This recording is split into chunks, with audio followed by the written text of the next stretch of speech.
Good morning Good and morning. welcome to Tech Talk Tuesday. I am your host, Tracy Kraushorn, and this is my sidekick, Wayne Kraushorn. Good morning. Jeremy, unfortunately, is on site this morning, so he will not be joining us, but we are excited to be here and talk to you today about cookies. But, we do these talks because IT is ever changing, and we are here to educate and support our business community, give you some information, and just answer your questions. So without further ado today, if you have any questions, just pop them in.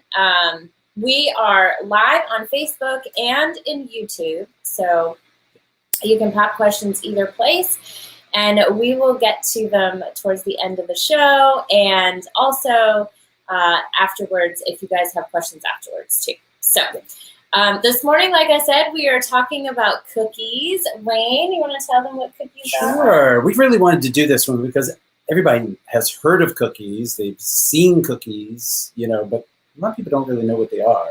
So what cookies are is it's a way for a website to track your activity and your habits to supposedly improve your performance when you visit.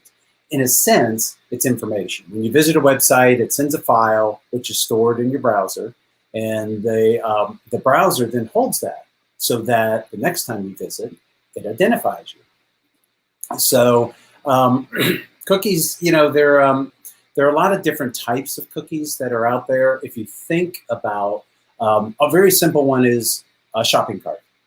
You go to a site, you select something, you put it in the shopping cart, and you go away, and you come back, and magically the shopping cart is there. Well, they do that with cookies. And that's assuming, like, if you have an Amazon account. If you have an actual account you log on, that's saved with your account. But but things like that. There are some try to they save user login information, but we've talked about that many times. Though you might find that really convenient to have your browser save that. Don't do that. It's your password information is very vulnerable when you do that. Get a good password manager. If you're sitting there saying, "What is a password manager?" We recorded a session on this a few weeks ago where we really dove into depth on password managers and what they do. But there are a lot of types of cookies. There are things called session cookies. Session cookies really are only active while you're on the site, and then they're deleted. There are tracking cookies, which will track you all your visits over history to that site. Authentication cookies, how many times you've logged into a site and what name you logged in after. There are all sorts of different cookies out there. So, all the types of cookies, do they all hold different information, or? Yes. So the information they hold on a very basic level, they'll hold the website name, and they'll have an ID that is associated then with you. Mm-hmm. But there's a lot of other information that they can keep track of. They can keep track of the amount of time you spend in the site. They can keep track of the links you clicked on a site. They can keep track of permissions and options that you selected. Some are a little more broader reaching, the amount of times that you visited that particular site, or just your complete browsing history.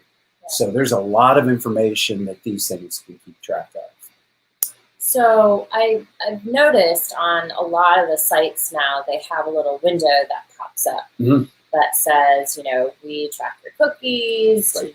Do you accept? So do we need to accept that? Do we have to accept that? So is that kind of a trickery? It's interesting in that you are starting to see that more and more. They're asking for your consent to use cookies. Yeah.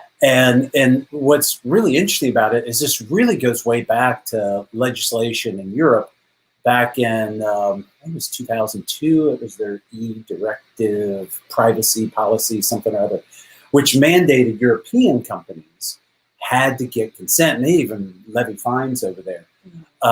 Here in the U.S., it's a little more gray whether companies need to ask for consent or not. Some say that, well, if you're targeting European customers, then you need to ask for that consent as well. Well, everybody's global these days. Who's not targeting global customers? So what I think we're seeing is more and more companies are just taking the high road and asking for consent. Now, do you need to? Of course you don't have to. You can ignore it, or sometimes they offer a decline option, though I don't see that very often. As we mentioned last week, one of the things you can do is use the incognito mode on your browsers, and those that keeps them from using cookies. Now, keep in mind, if you don't, some sites, and there aren't many, but some sites, if you don't accept it, they won't allow you to enter the website, so they may not give you a choice. Interesting. So, are there bad cookies? So, cookies in general are not bad. There's kind of two camps you can think about this as. One is a antivirus and malware sort of perspective, and so in general, cookies cannot carry a virus or malware. But, and this is the part to pay attention to, they can disguise themselves as cookies. And so that's why we say over and over again, you need a firewall with an active license, and you need antivirus with an active license. That's their job. When you go to a website, it's their job to identify malware and viruses that are disguising themselves in any wide range, shapes, or forms. So, but one of the common ways is as cookies. The other side is kind of the privacy side. And on the privacy side, some are a little more, how should I say, they're more intrusive. So you can think there's cookies called super cookies. And super cookies are often used by ISPs. They actually take the cookie and they embed it into the HTTP, and they track your browsing history and habits. And, not everybody wants that. There's something called a zombie cookie, which, and when you delete it, it kind of recreates itself like a zombie. And, but there are ways to get rid of those as well. But, in general, I think the thing I want everybody to come away with on this is that whatever browser or browsers that you use, go into the settings, go into the privacy, usually it's called privacy settings, things, privacy and security, something along those nature. And what you're going to see is selections. And what many of them do is they have a default that is, it's kind of a balanced approach where they want to, it's enhanced, they want you to have good security without bringing in too many cookies or bad cookies. When you think about an ISP, they're trying to play both sides of the fence because they need advertisers, right? So what you want to do is look at what their default setting is, and there are stricter settings. I typically put mine on a stricter setting. I don't want cookies. A lot of them provide an option of whenever you leave, delete cookies whenever you leave the browser. There's a lot of things along those lines that you can do. So go into whatever browsers you use and go in and review what they're allowing. Got it. Okay. Okay. So a lot of websites are asking you now for your location. Mm-hmm. Why are they doing this, and should you accept? Yeah, so one of the big trends in the industry now are very, very focused advertising. So what an ad service can do, if they know your location, they can tailor products and services to your location, to where you are, wherever you are. So really, it's there's nothing harmful. It's just a personal preference. If you like having that and you want ads to pop up on products and services in your area, then accept it. If you don't, and that's kind of me, if I want to go and look for something, I'll go do my research. I don't want stuff popping up. I just decline it. So that's typically what's going on with that. Got it. Well, I think we are up to my tip of the week. Yeah. And I'm excited about this one. I am actually going to talk about hashtags today because I believe that there's a lot of people out there that have heard hashtags, they use hashtags, but they don't really know what they are.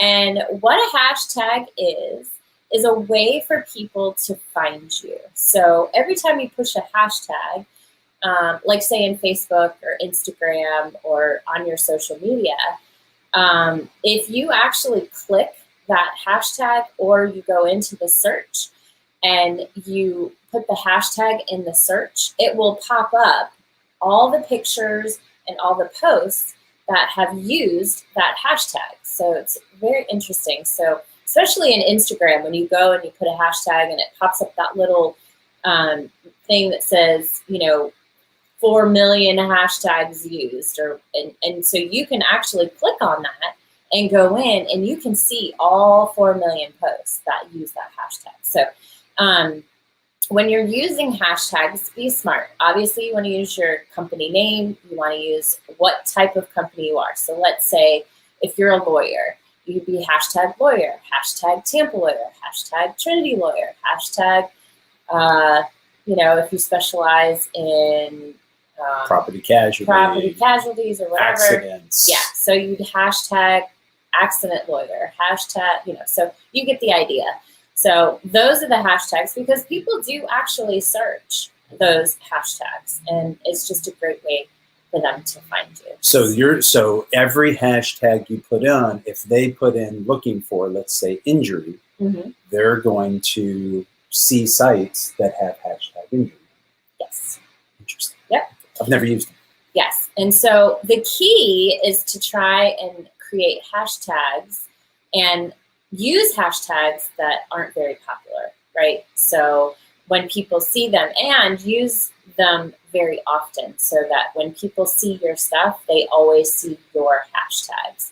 So I have a few created for myself, and so I use those when I post so that I can go back. It's a good way for you to look back on your stuff too. And I know Facebook does a great job of showing us our memories, but you can also search that hashtag and look and see all the posts that you've done with those hashtags. Well, I have a question. Okay. Is a general hashtag better or a more defined hashtag? In other words, going back to the old example, is hashtag injury better or hashtag car accident injury or something? I would use both. Okay. I would use both because you want to be as broad if you're trying to grab a larger audience. You want to be as broad as possible, but also you want to have hashtags that narrow it down to specifically to you. Gotcha. So, okay. Yeah. Good. So that is my tip for you. I think we're up to your tip. My tip. So I've got kind of a unique tip this week. Many times when people are in an office environment, and especially back when we had a lot of people in the office, so that may or may not be the case with your business. When you get up to go to a meeting or you go to lunch or you're going to be away from your desk for a while, log off of your computer. So there's a couple of reasons for this. One is more of a security, not anybody can come in and access everything on the computer. But two, especially, in fun office environments, you can become the butt of a practical birthday, right? So once they can get in, they can do all sorts of things to you. So it's just a good rule of thumb. Just log off, and then when you come back, log back on. So that's my tip. But I'm guessing that's happened to you. No, I've actually been on the giving end of that. So I log off. There you go. There you go. All right. Let's see if we have any questions. I don't see any. So what do you got for us for next week? We're going to stay on this vein a little bit. Anybody who's ever opened up Windows security options, there is a mind-numbing list of things that you can go in and you can adjust and tweak. So what we're going to do is kind of go through that and explain what each one of them are and give recommendations. Very good. We're going to probably focus on Windows 10, but I'm sure my Mac counterpart over here is probably going to have a few of her own. So yes. All right. Well, that wraps up this week with cookies. We hope you've enjoyed it. We look forward to next week. Until then, have an awesome week. Bye now.